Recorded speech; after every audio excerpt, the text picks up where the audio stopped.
What if the secret to peak performance is hidden in plain sight? Today on The Natural Upgrade, Rob Kesling is here to uncover the underrated tools that keep him sharp and relentless, both in the office and on the mat. From optimized nutrition and supplements to mindset secrets that help him stay on track. He's got insights you won't hear anywhere else. Get ready to rethink how small, consistent choices fuel outlier results. Our podcast is sponsored by Nature's Pure Blend because we believe natural solutions are the ultimate upgrade. Welcome to another session here of The Natural Upgrade. My name is Steve Moreland. Today, we're going to talk with what I call a true warrior, but he's also a brother of mine. That's how close of a friend he is. So I want to get into this podcast. We've got a lot of interesting stuff, but what we want to talk about is how does this guy stay on mission? Okay. And the reason why I'm interviewing Rob is unlike most of us that, struggle from time to time about keeping everything put together. Sometimes you feel like you're spinning 6 plates at a time. Well, this guy is the director of a national telecom company with offices in Los Angeles, another one out in Miami, and everything in between. And at the same time, he still competes in Brazilian Jiu-Jitsu. So that means he's got to keep himself at peak physical condition. And on top of that, he even has a significant other that we'll talk about that as well. How do you keep all these things together and at the same time, keep up your diet, keep up your exercise, keep up your sleep, and make it all work?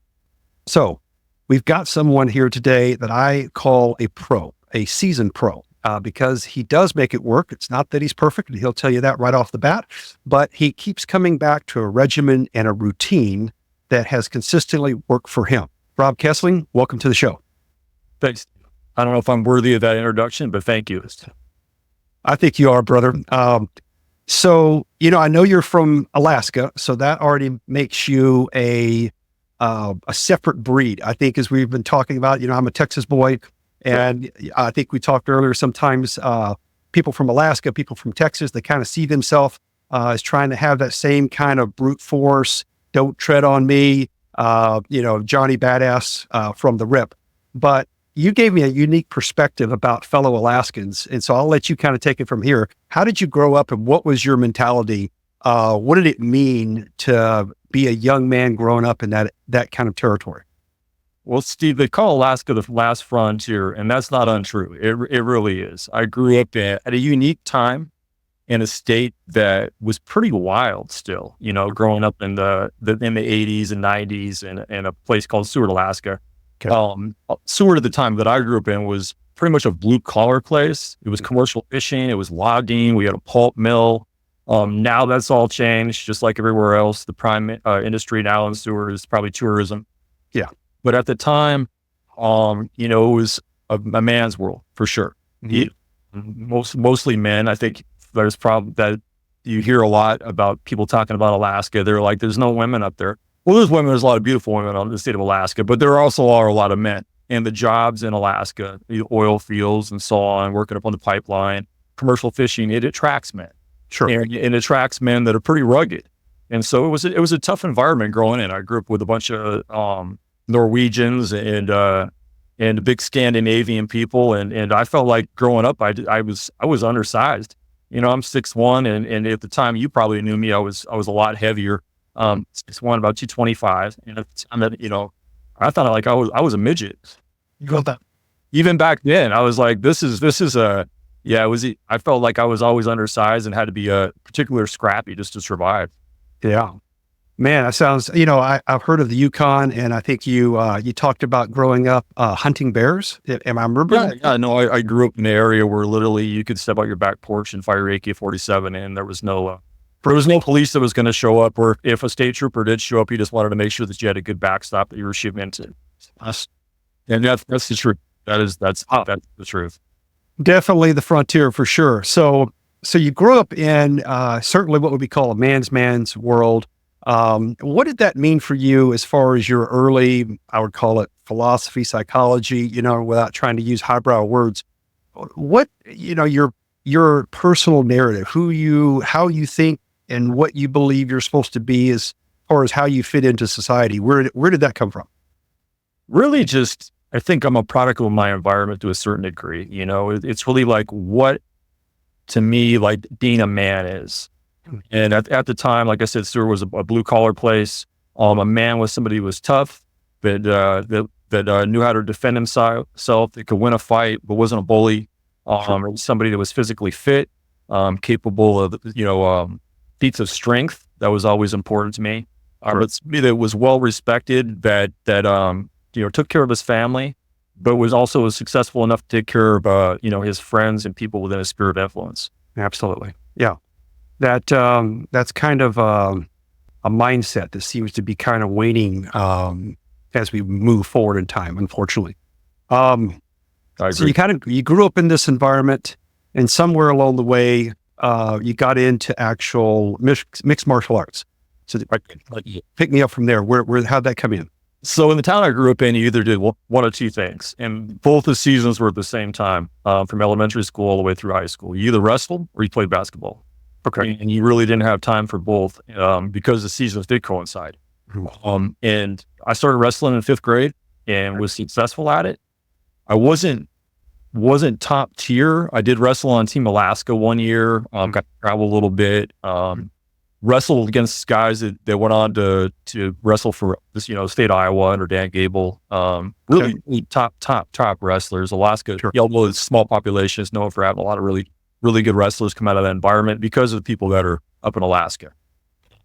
But I never really achieved any greatness through elementary, junior high, and high school. I just didn't have the dedication. It wasn't until I actually graduated from high school, moved to the city, Seattle. I'd watched the first Ultimate Fighter on TV, saw the wrestlers were being very successful in it. And I'm like, wow, this guy Horace Gracie, 170 pounds, beating these wrestlers. I'm like, how is that even possible? Sure. I'm wondering to myself, is there a Gracie Jiu-Jitsu place in Seattle? Now I'm here in this big city, moved from a town of 2,500. Now I'm living around millions. Through the Yellow Pages, anybody still remembers what that is. I'm flipping through the Yellow Pages, and I find that they just opened the first Carlson Gracie Jiu-Jitsu Academy in the city of Seattle. Well, Alonzo Gracie, Marcel Alonzo Jiu-Jitsu, Carlson Gracie Jiu-Jitsu. And I just immediately saw that, got the address, and drove straight there. Wow. Jump right in. So BJJ become part of your religion, basically. It did. Yeah, it did. Yeah, it was a morning class. I was going to school. Most of my classes were in the evening. Okay. I showed up at a morning class, jumped right in, got my ass kicked didn't even know what I was doing. Probably had my arm near broken several times. I think they were just like, this wrestler with all this tenacity, we're going to teach him a lesson. I just kept coming back. I'm like, wow, I couldn't believe that these smaller guys, 150-pound guy was able to, put me in a position where he's going to break my arm and I had to tap. Wow. Okay. Yeah. So we're going to go through and cover some of the details here, but I'm just going to jump forward real quick and tell me today, you're still part of Brazilian Jiu-Jitsu. So tell me about where you're at today, and I'm going to pop up here a quick screen that's going to kind of show everybody a little bit some of the championship that you're still on today. So you're still with it. Tell us about your sensei there, obviously, that's standing next to you. That's Coach Andre. Okay. Great dude. Okay. The gym I train at is Carlson Gracie South Bay. Okay. It's not a MMA type gym environment. When I say that, there's really no egos there. It's a family environment. It's just a great place, especially if you're starting out in jiu-jitsu, to just evolve without getting wrecked. Got it. I think last time I was down in Malibu, and you were actually driving me to LAX. I think that's right around the time where you won the Pan Am there that I see in the center pick. Is that right? That's Master International. I've won that a few times. I think the only time I've ever lost that tournament was I moved up to Ultra, weighing about 220 pounds, and I was wrestling against guys that weighed 300 pounds. Wow. I took second in that one, but it's a fun tournament. It's big. It's like the Pyramid in Long Beach. Okay. And, and that's, looks like you got a sidekick there. I think we should title this last one here as Beastmaster, if you ever saw the movie. I think he had like a line or something that hung out with him, but that looks like your trusty sidekick there. So, you stay in shape, obviously, and this is where we want to spend the rest of the time kind of focusing on this. Want to get to that why. Okay. There's a lot of people that focus on, well, just tell me what you do, Rob. Just give me the details. Okay. Give it to me in a 1-pager or PDF and tell me what you do, or tell me how you do it. Do you eat the whole salmon all at one time, or do you eat it in bites? I mean, I'm being facetious, but some people just want to just give me the blue pill, man. Just give me the blue pill. And I want to be, your level of success. I mean, obviously you're bouncing from coast to coast on a regular basis. You have a hectic travel schedule. Tell me, why do you do this? Why do we do it? Well, I think it kind of goes back to what we just talked about, really like what it is to me to be a man. Okay. And I've always wanted to be the guy within my sphere of influence, family and friends and so on, that people can rely upon and look to as an example. Mm-hmm. And never wanted to let that down. If somebody, it doesn't matter if it's financial advice, if it's spouse advice, if it's just, somebody has a flat tire at 4 a.m. or whatever, I always wanted to be the guy that people look to. And, that's just always driven me to be better and lead by example. It's always been important for me to lead by example. I think that anybody that can't lead by example, you're really not a good leader. I like that. Yeah. It's not so much, what does they say? I can't hear what you're saying because your actions speak so loudly. And usually they use that term in a negative reference, right? Because someone's actions aren't matching up with their words.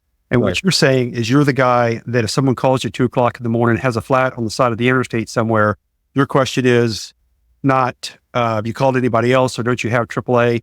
Your question is, send me a link. I'm on my way. Exactly. Yeah. Yeah. That's the kind of guy I know you asked.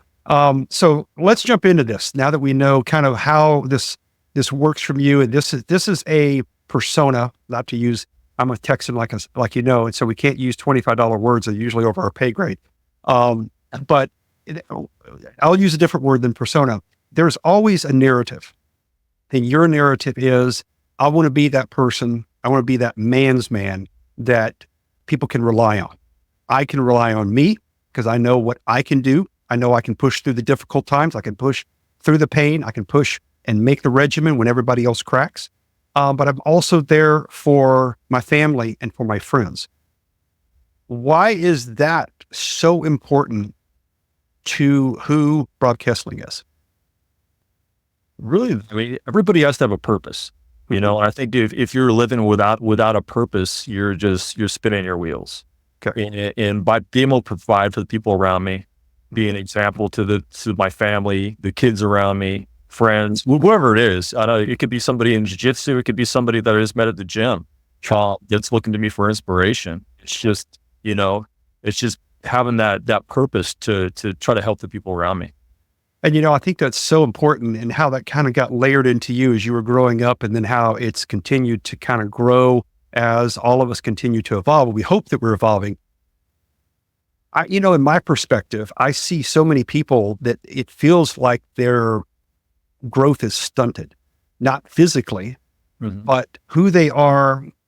I actually differentiate between males and men, one being it's a gender, right? But the other being the way you carry yourself. Right. And there is a difference. And go ahead. I agree. No, I agree 100%. Yeah. And how you want to be that person that not only can go the extra mile and pull off the near impossible mission, but that takes a mindset to do that. And I think that's what we're going to find out as we go through, now that we understand a little more of your why, is what you do and how you do it. So I'm going to jump into the next thing here and talk about you keep showing up. And I think that's one of the most important things. You and I've talked about this in the past. People want the blue pill. They want the instant. They want to, my camera keeps popping off there. Anyway, they want that easy. How can I just roll into Brazilian Jiu-Jitsu, and how long does it take me to get a black belt? Yeah, no, everybody wants that blue pill. But if you look at it, if you look at any success story, it's persistence. Persistence and discipline is a combination of a lot of things, but I think persistence and discipline beyond everything else. Okay. So you keyed on the right word there. And the next one that I'm going to is discipline. Okay. So let's kind of break down into your discipline. the key thing, I think this is pretty true. I talk to a lot of physicians, a lot of other people that are in, holistic medical environments, and talk to people that I call, the guys that are out there on the gym, in the mat, and in the competition, and they continue to come up with this ratio. About 60% of how you look and how you feel, and therefore how you function, comes from your diet and your nutrition. I think it's probably higher. Really? Yeah. No, I think it's probably closer to 80%. 80%. Okay. So let's talk about yours. I mean, if you have this at such a high ranking, that obviously is a key centerpiece to your daily, weekly focus. So how does that work? Give us an insight. Well, for example, it ranges. When you say 60% and I say 80%, it ranges. Somebody who's just starting out, that's never worked out before, it's probably closer to 80%. Once you hit a certain peak where your body's basically firing on all cylinders, your body's a furnace, you can get away with a lot more than somebody who's just starting out that hasn't developed, a super low body fat percentage, high muscle density. There's a lot more cushion there. Okay.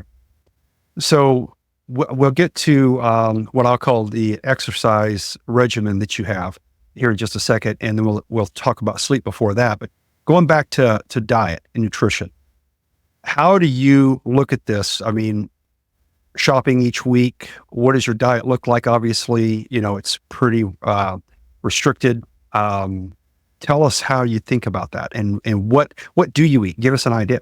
Okay, well, just going back to, everybody's always heard the term of your body's a temple. Sure. And you really don't want to put anything in your body that you wouldn't see as, being healthy. And, maybe we all have different education levels, based on what we believe good nutrition should be, but, no processed foods. I kind of fall back on more of a carnivore-based diet, or like a paleo-based diet, where what were my ancestors eating thousands of years ago? Okay. What were they eating? What is my body designed to consume? Okay. I'm not going to delve into science, really don't understand all the science to it. I just know that it works for me. Okay. Where I eat more red meats, eggs, fruits. I stay away from a lot of vegetables and so on, just because a lot of plants have a lot of natural poisons in them. That basically to keep birds and other animals from eating them. Mm-hmm. And I really don't put a lot of like salad based stuff into my body. I don't. It's almost entirely fruit, meat. I'll drink raw milk, raw butter. Basically, I stay away from anything that's been processed. Okay. It's really brought my health, I think, to a higher standard. Okay. So that's what you eat. Do you follow something like intermittent fasting? Intermittent fasting is good. I do more now than I used to. It used to be just about building muscle and eating as much protein as I possibly could. Now it's just not that important to me, and I've developed as much strength as I've ever would want to have anyway. It's just now it's just about just being healthy, just intermittent fasting to me. I'll say, for example, like in the morning, I'll wake up, I'll get breakfast, and then I'll fast till, maybe in the afternoon before I eat my next meal. Before I was eating every 2-3 hours, from constantly trying to keep as much muscle mass as I could. Now to me, it's better just to clear my body out, and burn whatever toxins or whatever is built in my body through intermittent fasting, than to keep consuming protein and keep that muscle. Got it. Supplements. Supplements are designed to supplement whatever our diets don't have available in them. Is supplement something that you use? Yeah, no, absolutely. Nitric oxide, you talked about in your last podcast. Nitric oxide is essential. Uses heart disease, blood pressure. I'm kind of prone to high blood pressure anyway. I think just because I'm so high strung. Okay. It's helped that. I take creatine. Okay. Really, as we age over 40, you probably want to at some point see a doctor, make sure that all your hormone levels are correct. Sure. some people have different testosterone levels. I have a buddy who runs Move Performance in Arizona, Chad Dunn. Great guy. I hope you get a chance to meet him sometime. He's 50 years old, all natural, had his testosterone level checked the other day. It's over 700, which is like really 25-year-old kid. Okay. Not all of us are like Chad. Chad's just still a big kid. Some of us, that testosterone level, once you go over 40, falls substantially, and you need to get that checked and make sure that it's absolutely, you're operating at optimal capacity. Yeah, I think 40 is the term you've heard. I've heard that, sometimes men peak around 25 and there starts being a gradual fall off until 40. And then you start seeing it, not cliffing, but certainly I can tell you that now at 56, what I was able to do just 5-6 years ago, that my recovery time after, taking a 50-pound sand sack up the side of a mountain, and my recovery time after that versus my recovery time now, it's definitely showing. I noticed a huge difference between 40 and 46. Yeah, for sure. Yeah, for sure. So you got to have some of that in there. What do you do? I mean, you're doing a lot of rolling in when you're on the mats. How do you deal with the joints? I mean, you've got to have injuries and recovery from injuries. So what do you do about that? So I've done everything wrong. Everything wrong. And we always talk about, life is the sum of everything, you've lost divided by what you learned from it, right? Okay. But we look back. I look back now and I'm like, listen, I wish I wouldn't have lifted all those heavy weights. My joints feel it. I wish I would have worked more on flexibility and mobility. So that's what I focus on now. Just try to preserve myself as much as I can from all the damage that I do when I was younger. Is I do a lot of rotational stuff. I'll mix in, yoga. I actually spend more time stretching now than I actually do, lifting weights. Sure. Doing any real physical exercise. And even when I go roll jiu-jitsu, I show up to practice, 30 minutes early, and I'm stretching out before we even do the warm-ups. I get 30 minutes of stretching in before the stretching period in your warm-ups. So I need that. My body needs that. And it's helped me tremendously. So we're kind of rolling right into exercise, and sounds like you're moving more towards, or less moving plates and bars like once upon a time, and more towards flexibility, agility. What are you doing from body weight type movements? Anything like that? Yeah, no, burpees are a big part of my routine. Okay.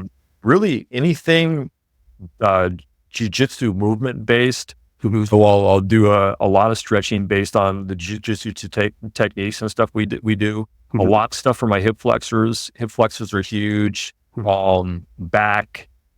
Just basically almost like you ever heard of like animal type training? Yep. You revert back like animal motions and so on. So yeah, I do a whole series, really based on mobility, flexibility, and then a small amount based on strength, which is usually specific to the sport of jiu-jitsu. Yeah. A lot of grip stuff. Yeah, I can see that, because that's going to so altogether, it sounds like a heavy part of your physical routine is all kind of wrapped into your Brazilian Jiu-Jitsu practice. So you keep that up how many times a week? I roll jiu-jitsu about 5 days a week. 5 days a week. Wow. Okay. Yeah. I was expecting 3, maybe 4 or 5. That's incredible. 3 is the minimum. If I'm traveling and I got a busy schedule, then, 3 is the minimum. I mean, I've even had weeks where I'm only going to get in the gym once or twice. So usually the next week I'm in it 6 times. So I think I probably average out right around 4 or 5 times a week. Got it. Okay. So let's talk about rest, recovery, and sleep. I think that everybody seems to be having that more and more as a problem, an obstacle. How do you deal with that, and how, with this hectic schedule, all the training, and keeping a relationship? That's outstanding. And traveling all the time back and forth between the 2 offices and clients. How do you get your rest? That's probably the one area that I'm the worst at. That's so my routine is, I work as the director of construction for a telecom company. Mm-hmm. I wake up at 4:15 every morning. I'm in the office at 5 a.m. before any other employees are in the office, and everything out, basically basically where all the skeletons are buried before anybody shows up. Get my day started, and I don't really leave the office till around 5 p.m. When I say leave the office, I might be out in the field, I might be going from job site to job site, I might be going to a meeting or whatever, but sure, I'm really working from 5 a.m. to 5 p.m. Okay. And at that point, I wind down a little bit. Sometimes I'll be able to hit the gym. We have a shop where I work at, and sometimes I'll jump in that shop, and I got weights there. Sometimes Sure. I'll get the weights a little bit, stretch out a little bit. Go to the jiu-jitsu gym that I train at. Practice starts at 6:30, but I'm generally there by like 5:45, maybe 6 p.m. at the latest. I'll walk for about 30 minutes, and then jump into the class warm-ups, and then roll jiu-jitsu till about 8 p.m. From 8 to 8:15, 8:20, I'm stuck in traffic getting back home. I don't live too far away from where I train at. Sure. Get home, get something to eat, maybe do a little bit of laundry, whatever, prep something for work the next day, and try to get to bed before 10. So if I get to bed at 10 and I'm getting up at 4:15, I'm only getting maximum. If I was to get every ounce of that time period, I'd be getting that maximum maybe 6 hours. Which I don't even because probably toss and turn a little bit. Might have hurt my shoulder. My ear might be, whatever. I might have a little cauliflower ear, whatever's irritated. It gets irritated on the pillow. I'm not getting that full 6 hours. Chances are. So, I abuse that one. Yeah, I recover on the weekends. I still get to sleep at the same time. Only thing now, instead of getting up at 4:15, I'm getting up at 6:30 or 7. So trying to get a little catch up on the weekend. Yeah, no, yeah. They say you can't catch up on sleep, but you can. You can. Yeah. I feel better, and when my Monday comes around, I feel completely recharged. By the time Thursday rolls around during the week, I'm ran down. Sure. By the time Monday comes around, I feel 100%. So what I hear is you are absolutely, you even got your timing down in traffic, which you permit for commute. I'd hate to see when someone cuts you off, all of a sudden you're crawling out of your truck. Some days are better than others. Some days are better than others, for sure. Outstanding. But it sounds like you just run a very structured life. So I'm got to talk to you about how do you fit your great girlfriend in here. I've had a chance to meet her, a really wonderful lady. How do you get her, the amount of time? Because, when someone's going to be in your life, you have to give them some fair amount of attention and focus. So how does that work out for someone that you have every minute of your life scheduled? Tell me how that works out, and how does she work out? How does she handle and manage you? Well, luckily she's very understanding. That's for yet the woman that's very understanding. So I'm very blessed in that aspect. Mm-hmm. But so we have date night once a week on Thursdays. Doesn't always work out to a date night where we're going out to nice dinner or something like that. Maybe she'd just come over to watch movies or whatever. So we spend Thursday nights together. She lives all the way over in Chino Hills, which is like at least an hour commute from where I'm at, kind of all over in the Redondo Beach, Torrance area. Mm-hmm. And so she makes that commute, like a special woman. She makes that commute, in traffic, whatever, on a Thursday. Makes it all the way to Redondo Beach. We go out to dinner, do something fun, whatever it is. I spice it up, and then we spend weekends together. So if I'm traveling for work or traveling for jiu-jitsu or whatever, she's got to be understanding enough that to be able to accommodate that, and she has been, and I try not to overdo the whole jiu-jitsu thing on weekends. I'd love to be competing in a tournament every weekend. Yeah, that's just not possible. That's not. So I love the way not only are you regimented, but you also have a good sense of priorities. And because she is a great part of your life, you give that compromise. Because, I've been married before. I was married, I think, almost 15 years, maybe a little bit longer. And my wife that I have now is amazing. And I've heard, and the advice that I can give, being that I've been around the block a little bit and got the scars for it, got the gray hair for it, is, a successful relationship is about compromise. And when you compromise, it doesn't mean, what's the right word? Henpecked, I think was an old term that I used to hear a long time ago. I think compromise means that, you are a caring individual, that it's empathetic and understanding that it can't always be egotistically my way or the highway. So you have to be considerate of the other person and find out what's important to them and be able to make some adjustments. And if both people have that willingness to compromise, you have an opportunity for a great relationship. No, well said. Well said. And respect. You have to respect your significant partner. If you don't respect them, the relationship's never going to work. Absolutely. Absolutely. And you got to have a good sex life. They say that sex is maybe 10% of a relationship, but it's a very big 10%. Huge. It's a very big 10%. I like that. That's a great one. I'm going to remember that one. Okay.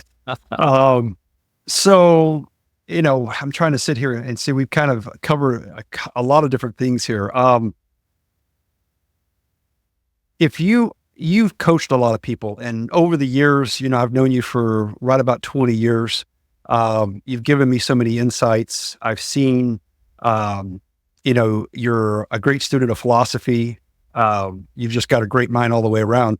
I've seen as you have continued to grow as a man and where you are today. I think before you used to be a little more itchy trigger finger, that you were ready to unholster and put a round down range. And now I see you more comfortable with just leaving it safety on and buttoned up. So how does that work? I think as we age, we become more secure in who we are, to a certain extent. And I have far less ego than I did when I was in my 20s. I think when I was 20 years old, everything was a personal insult to my manhood.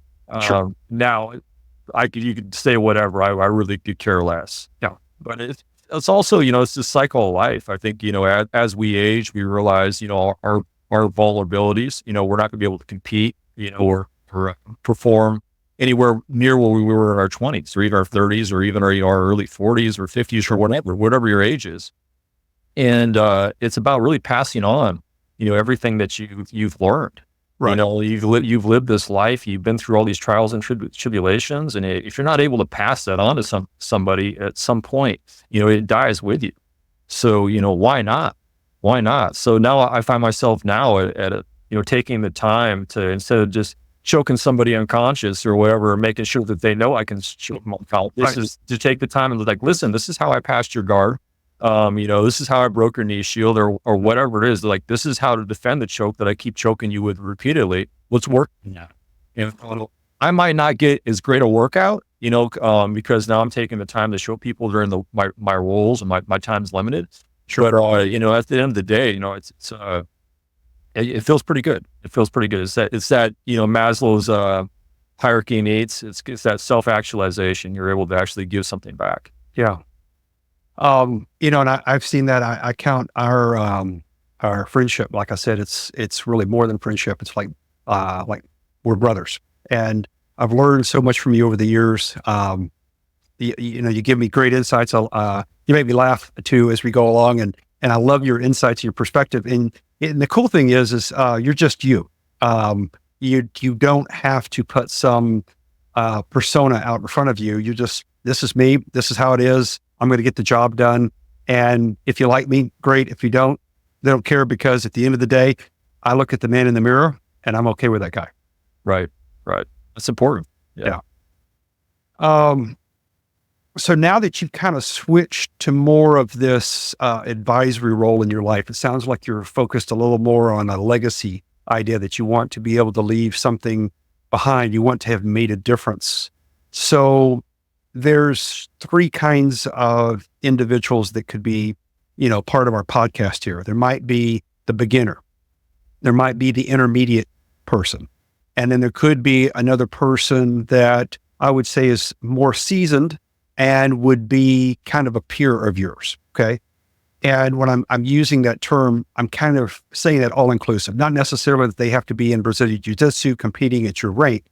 I'm talking about being able to do that and be able to manage a national telecom company and being able to have a great relationship and maintaining a good diet and your physical regimen and really keeping all the plates spinning. Yes, I know it's hard to do that. And like you said, something always doesn't get as much attention as we want. And sleep is the one that you kind of understand. I'm not getting everything that I'd like to get 7 or 8. I'm getting 6.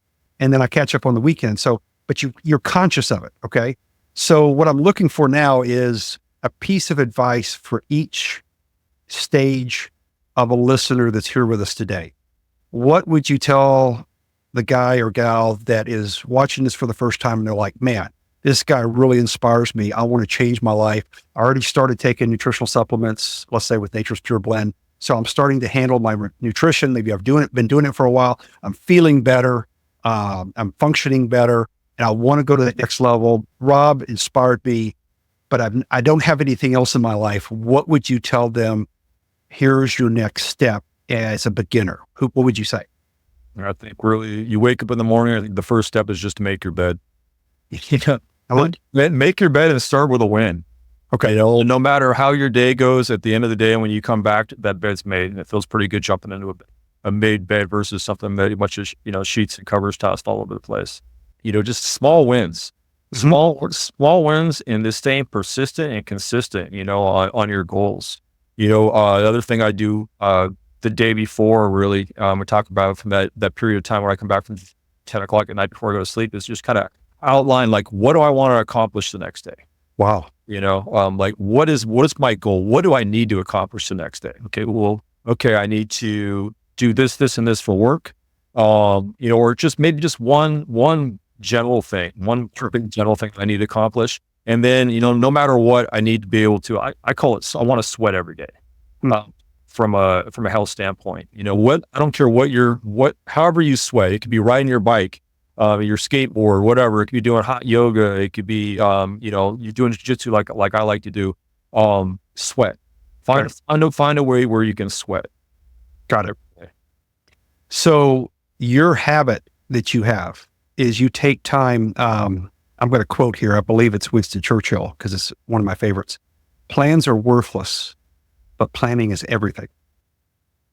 And when I heard that decades ago, at first I was like, that doesn't even make sense. Plans are worthless, but planning is everything.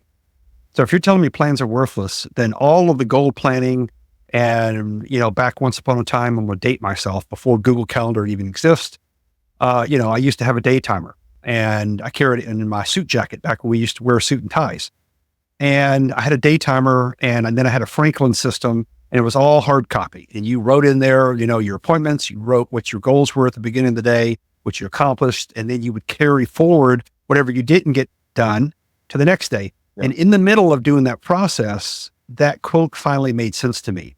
So I make my plan at the beginning of the week. I know what my sales quotas, let's say, needed to be. I know how many calls I needed to make. I know what cases were pending that I needed to push through or help out with whatever problem there was. Ended up becoming, a trainer at the regional office. And so I had those responsibilities. So how was I moving different guys and gals along that were inside of our ranks? And that process, though, just like now in Google Calendar, I've got my day booked, and then something happens. And I know you do this all the time in the construction environment, and hey, wasn't expected, but you end up sliding that block of time that you were expecting to get done today, and you slide it forward to next day or next week. Why? Because plans are worthless, but planning is everything. And so then it started making sense to me. Okay, if I don't make the plan up front and I wing it, then what I'm doing is I'm walking into, the military term, a Charlie Foxtrot. Okay. And I've made it myself. It's my responsibility, and I didn't handle that. So I'm going to wing it.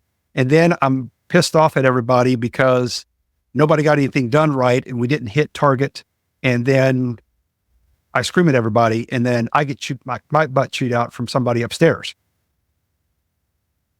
When you do what you're doing and you build your plan, how often does it ever come out like you write it down? Oh, hardly ever. Yeah. No, life's crazy.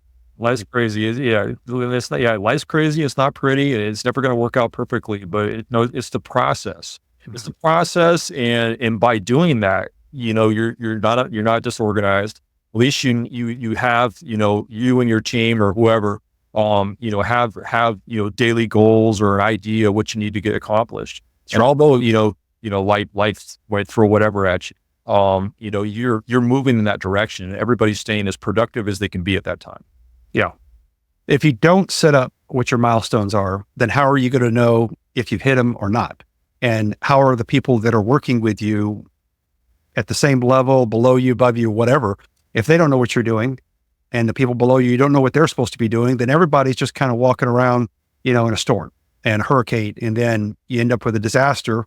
And at the end of the day, I believe, my book back here behind, one of my favorite ones by Jocko Willink, is Extreme Ownership. Great book. If you ever had a chance to read it, I figured you'd had. Anyway, just the responsibility of stopping the blame of other people even if it is their fault. Mhm. And, that's something after I read that book, there's times where I sit there and go, but that other person screwed up. I totally explained to them what they were supposed to do. I gave them an outline. I gave them a target. I did all the things that I know to do, that I've been trained to do, that I've been successful at doing. And then they still fumble the ball. And yes, there's the opportunity. You could just walk in there and chew somebody up. At the end of the day, though, I have found so much value in taking responsibility and saying, okay, let's go back and look at this and ask a question. What is it that when I communicated this to you and I gave you, outcomes, results, goals, timelines, milestones, what happened? And I found that when I asked the question, all of a sudden there's a whole other world that opens up to me, that either I'm not communicating as articulately as I thought I was, or something's misunderstood, or maybe someone just had a different perspective of the words that I said versus, the words that they understood. And so that there's still a miscommunication. So one of my other mentors taught me this, the moment we begin to communicate is the moment we begin to miscommunicate. And that is, it's kind of like if you and I use similar words, we think, well, we both speak, the English language, then you should understand the words coming out of my mouth, right? But words create pictures and understandings. And if someone's got a different perspective, that's what perspective is. Yeah. And that can create the error. So if I don't take responsibility for how I'm communicating and elicit the feedback, then I can't improve me, so that ultimately I can help improve the other person. So That's a great perspective. I haven't heard that one before, but that totally makes sense. Everybody's had different life experiences. So what one thing means to you might not exactly mean the same thing to myself. And that thing, I think you and I came from similar backgrounds, me being from Texas and you from Alaska. I grew up with a Marine drill instructor, and the common term was no excuses. So guess what happened when I grew up and became a man and walked out into the corporate world? No excuses, right? And that didn't always work very well, because that level of attitude just didn't kick off. So over time, I actually remember it wasn't, what was a psychological exam? I'm trying to remember. I took the one when I was going to work for a Fortune 500 company. It was the one that NASA used for astronauts. And now I'm blanking. They're based out of Chicago. But it's also like one of the other deep personality tests. Took me half a day to answer all the battery. And I remember, it ranked a graphic at the very back of a manual. They actually gave you a bound book that was a roadmap of how this person functioned psychologically. And they gave it to the regional guy that was, obviously managing me in my 20s. And it was basically, a Bible that said, this is how this person functions. You push this button, you're going to get this result, right? Right.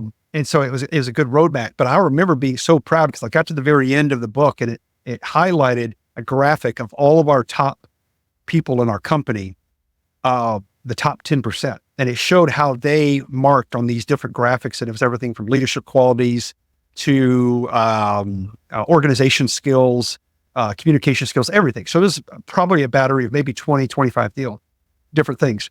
And it showed where I graded compared to the top 10% in the company. And that was with me starting and being, just early in my 20s. And I outscored every single item on the list. And then I got all the way down to the very bottom. And there was this term called empathy. I scored a 0. You couldn't score any lower. There was no negative category, but I blew it because I was, well, everybody knows what that means when you have no empathy. Okay. I don't even have to use the term. And what I hear from you is you have a similar phase at once upon a time. You're like, everything was an insult to my manhood. Right. And then now who you've become is what I consider a warrior, a competitor, a capable national director of a telecom company, as a great partner to your lady, and balanced all this together. And I think that's where that term, the balance, means that you have to have some empathy for other people. Yeah, no, I agree 100%. I think we gain empathy as we get older, right? We hope we do. We hope we do. You live enough life experience, you lose enough, you have enough losses, enough hardship in life. You can't help but have some empathy for the people around you. I like it. That's perfect.